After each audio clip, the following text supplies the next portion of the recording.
Nakita ko nga itong post ng SMCT Bikutan last September 12 na magbubukas na ang RA Taho sa ground level nila. At itatry ko nga itong taho nila na may ube flavor. Hi ma'am, sir. Try nyo na po. Taho. Thank you, sir. Ingat po, sir. Dahil nga wala silang pwestong maupuan ay dumiretso na ako sa food court ng SMCT Bikutan. So ito na ang in-order kong taho na may ube flavor.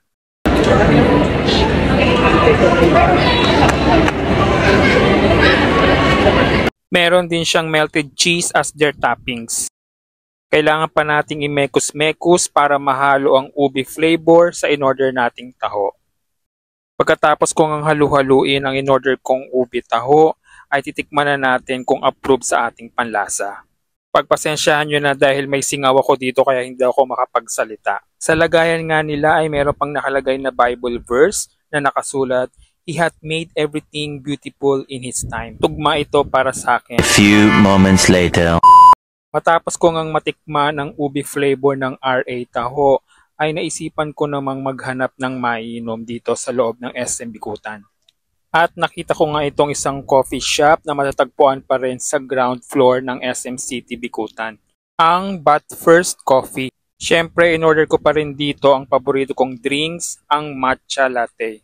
Dito nga ay meron silang pwestong mauupuan habang hinihintay mo ang iyong order na kape.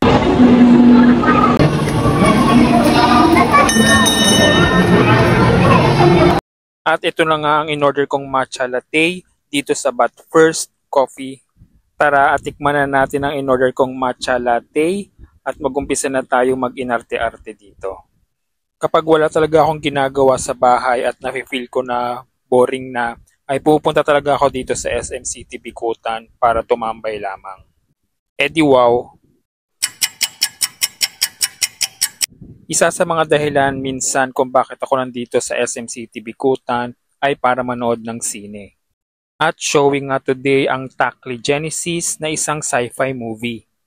Dito nga ay papunta na ako ng ticket booth para bumili ng ticket sa halagang 352 pesos. At tumiretso na agad sa cinema dahil malapit na mag-umpisa ang palabas.